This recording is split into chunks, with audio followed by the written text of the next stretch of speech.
Question number 4 ಏನಪ್ಪ ಅಂದ್ರೆ K E ಬೋರ್ಡ್ದವರು ಬಿಟ್ಟಂತಹ ಪೂರ್ವ ಸಿದ್ಧತಾ ಪರೀಕ್ಷೆ ಕೀ ಆನ್ಸರ್ಗಳನ್ನು ಡಿಸ್ಕಸ್ ಮಾಡ್ತಾ ಇದ್ವಿ. ಹಂಗಾರೆ 1 ಅಂಕದ ಪ್ರಶ್ನೆಗಳನ್ನೆಲ್ಲ ಡಿಸ್ಕಸ್ ಮಾಡಿದ್ವಿ. ಈಗ 2 ಅಂಕ 3 ಅಂಕದ ಪ್ರಶ್ನೆಗಳನ್ನು ಡಿಸ್ಕಸ್ ಮಾಡಬೇಕು.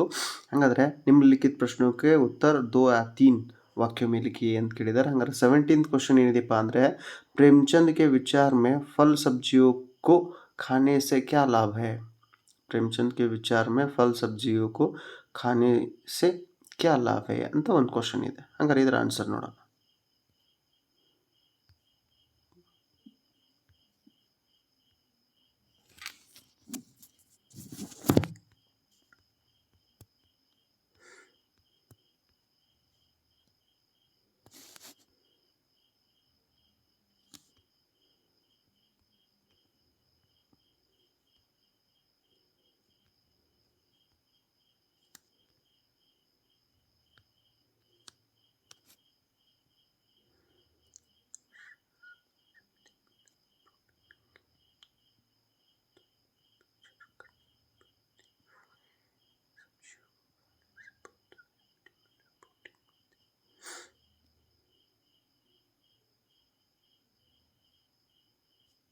ನೋಡ್ರಿ 17th क्वेश्चन आंसर आजकल शिक्षित समाज में विटामिन और प्रोटीन शब्द में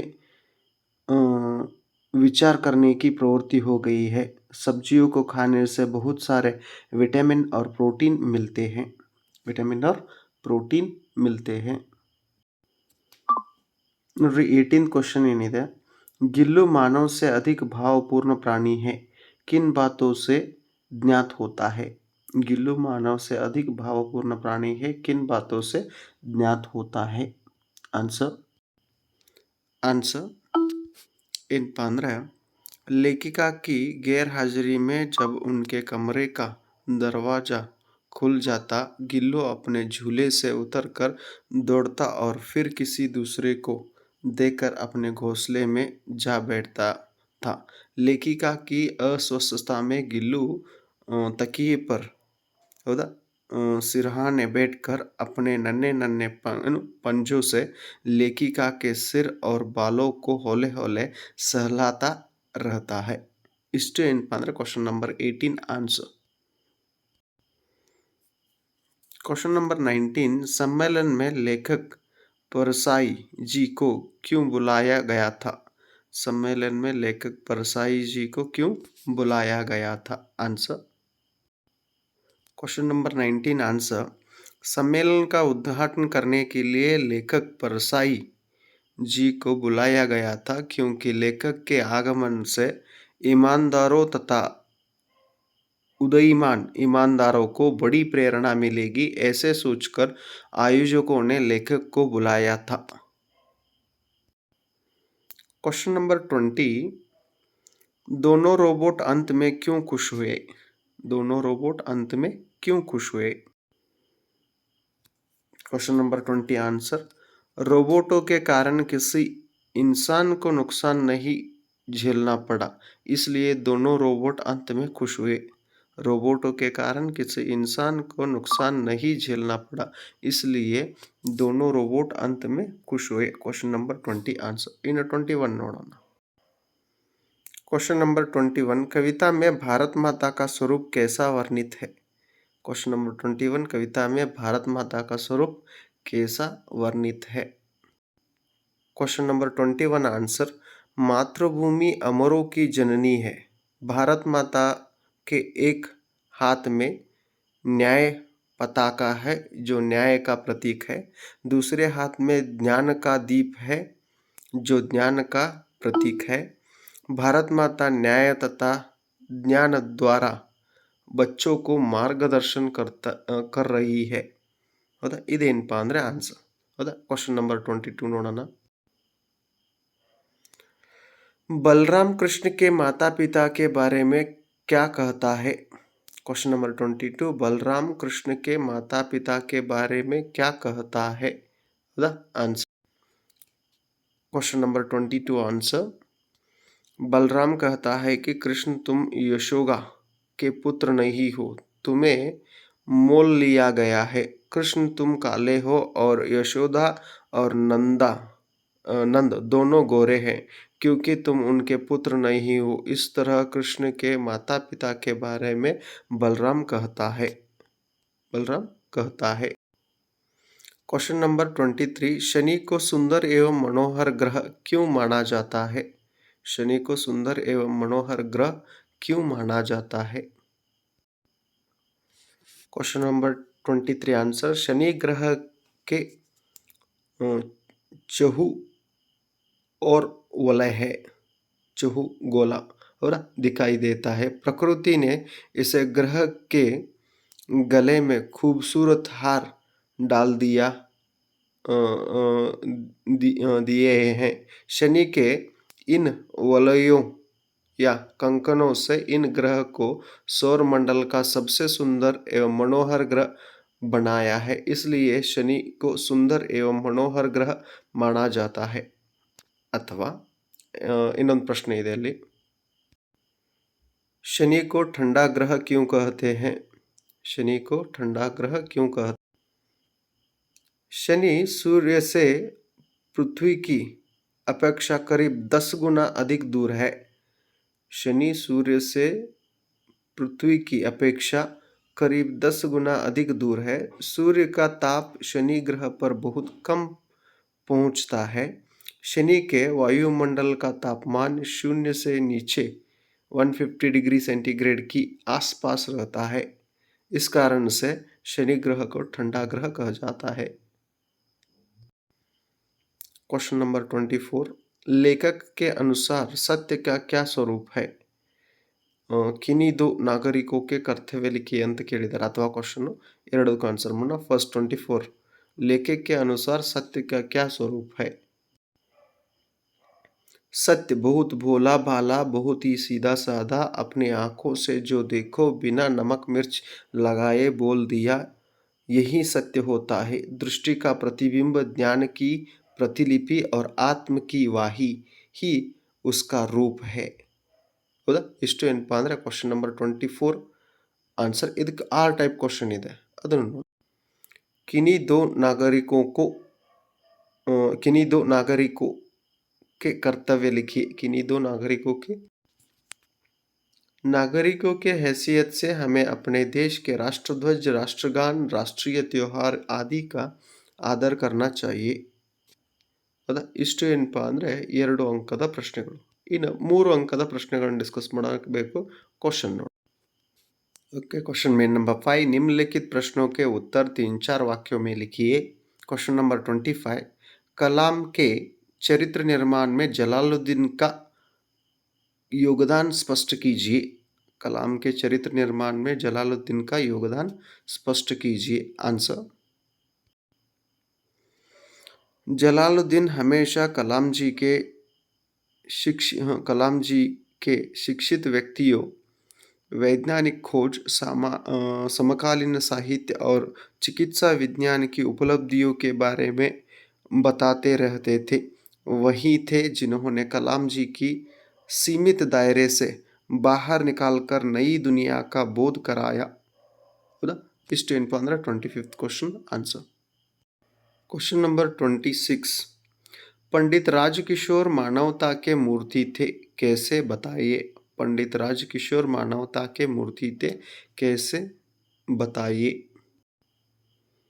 क्वेश्चन नंबर 26, राजकिशोर मजदूरी के नेता थे, गरीबों के प्रति सहानुभूति दिखाने वाले व्यक्ति थे। बसंत के आग्रह पर उसे सहायता करने की दृष्टि से एक छलनी खरीदते हैं। प्रताप से बसंत की मोटर दुर्घटना का समाचार सुनते ही तुरंत उसके घर पहुंचते हैं। बसंत के इलाज के लिए डॉक्टर को बुलाते हैं। इस तरह हमें राजकिशोर के मानवीय व्यवहार का परिचय मिलता है। और इस 26th question answer. Question number 27, Bengaluru विश्व भर में प्रसिद्ध है, सोदाहरण समझाइए। बेंगलुरु विश्व भर में प्रसिद्ध है। सोदाहरण समझाइए। Question number 27 answer. Question number 27 answer. Bengaluru शिक्षा का ही नहीं बल्कि बड़े बड़े उद्योग धंधों का भी केंद्र है। यहाँ प्रसिद्ध भारतीय विज्ञान संस्थान IISc एवं HAL, HMT, ITBT, oil corporation जैसी बहुत संस्थाएं हैं। इसे सिलिकॉन सिटी भी कहा जाता है, इसलिए बेंगलुरु विश्व भर में प्रसिद्ध है। Question number 28। बचेंद्री पाल ने बचपन से एवरेस्ट पर चढ़ने की तैयारी किस प्रकार की? बचेंद्री पाल ने बचपन से एवरेस्ट पर चढ़ने की तैयारी किस प्रकार की? आंसर। Question number 28। बचेंद्री ने पर्वतारोहण का प्रशिक्षण लिया। उन्होंने कालानाग, गंगोत्री ग्लेशियर और रूडगेरो पर्वतों की चढ़ाई की, जिससे उनमें आत्मविश्वास और बढ़ गया। अगस्त 1983 में दिल्ली में हिमालय पर्वतारोहियों के सम्मेलन में पहली बार तेनसिंग नोर्गे और जुंके ताबी से मिली और उनसे प्रभावित हुई। इष्ट इन 15। Question number 28 answer. Question number 29। गांव की सफाई के लिए बालक क्या क्या करता है? गांव के सफाई के लिए बालक क्या क्या करता है? आंसर। Question number 29 answer. गांव के नियमित साफ सफाई करके गंदगी को दूर करता है, गांव को हरा भरा रखता है, गांव का कूड़ा एक निश्चित जगह पर डालने की व्यवस्था करता है, स्वच्छता के प्रति लोगों को जागरूक बनाते हैं। इस तरह बालक गांव की सफाई करते हैं। टी टोली ने गांव को आदर्श गांव बनाया। स्टेन 15। Question number 29 answer. Question number 30। समय ही जीवन है, इस कथन का समर्थन कविता के आधार पर स्पष्ट कीजिए। Question number 30 answer. इन 15 समय बहुत अनमोल है, हमें काम करने का जो अवसर मिलता है उसे आलस और बहाने बनाना छोड़कर उसी से मन लगाकर आत्मविश्वास के साथ संदेह को भगाकर काम करना चाहिए। अगर उस समय का सदुपयोग नहीं करेंगे तो हमें बहुत पछताना पड़ता है। इसलिए समय को सच्चा साथी बना लेना चाहिए, क्योंकि खोए हुए समय को चक्रवर्ती भी नहीं पा सकता। इससे पता चलता है कि समय ही जीवन है। इससे पता चलता है कि समय ही जीवन है। Question number 30 answer. Question number 31। मानव की सही पहचान बुद्धि एवं तर्क नहीं परंतु मानवीयता है, कविता के आधार पर स्पष्ट कीजिए। Question number 31। मानव की सही पहचान बुद्धि एवं तर्क नहीं परंतु मानवीयता है। इस ಕವಿತಾ ಈ ಕೊಟ್ಟಂಥ ಒಂದು ವಾಕ್ಯ ಕವಿತಾ के आधार पर स्पष्ट कीजिए ಅಂತಂತಾನೆ। ಹಂಗಾರೆ ಕ್ವೆಶ್ಚನ್ ನಂಬರ್ 31 आंसर।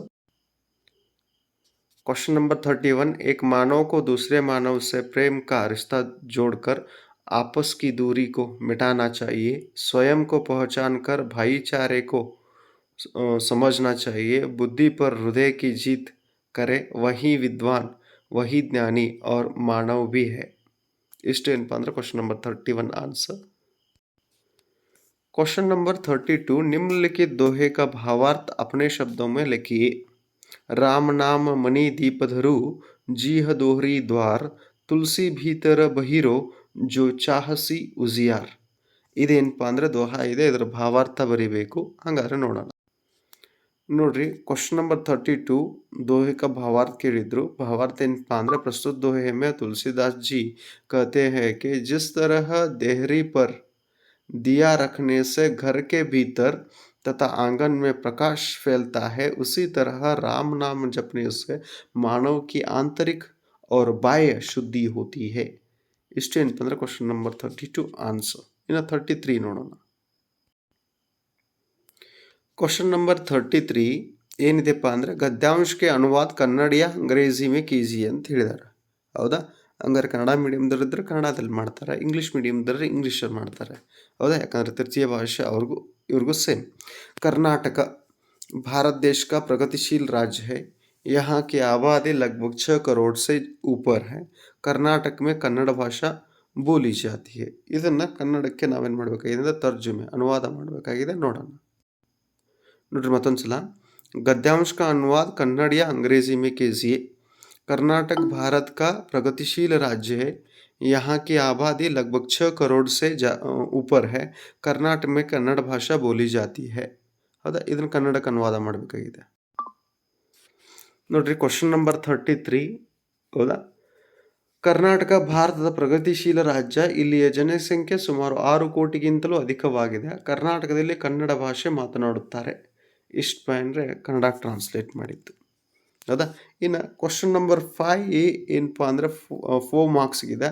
ಹೌದಾ? ಆ 4 ಮಾರ್ಕ್ಸ್ ಕ್ವಶನ್ಸು ಆಮೇಲೆ ಉಳಿದ ಡಿಸ್ಕ್ರಿಪ್ಟಿವ್ ಟೆಸ್ಟ್ ಕ್ವಶನ್ಸನ್ನು ನೆಕ್ಸ್ಟ್ ಕ್ಲಿಪ್ಪಲ್ಲಿ ಮತ್ತೆ ಡಿಸ್ಕಸ್ ಮಾಡ್ತೀನಿ ಅಂತ ಹೇಳ್ತಾ ಥ್ಯಾಂಕ್ ಯು ಸೊ ಮಚ್.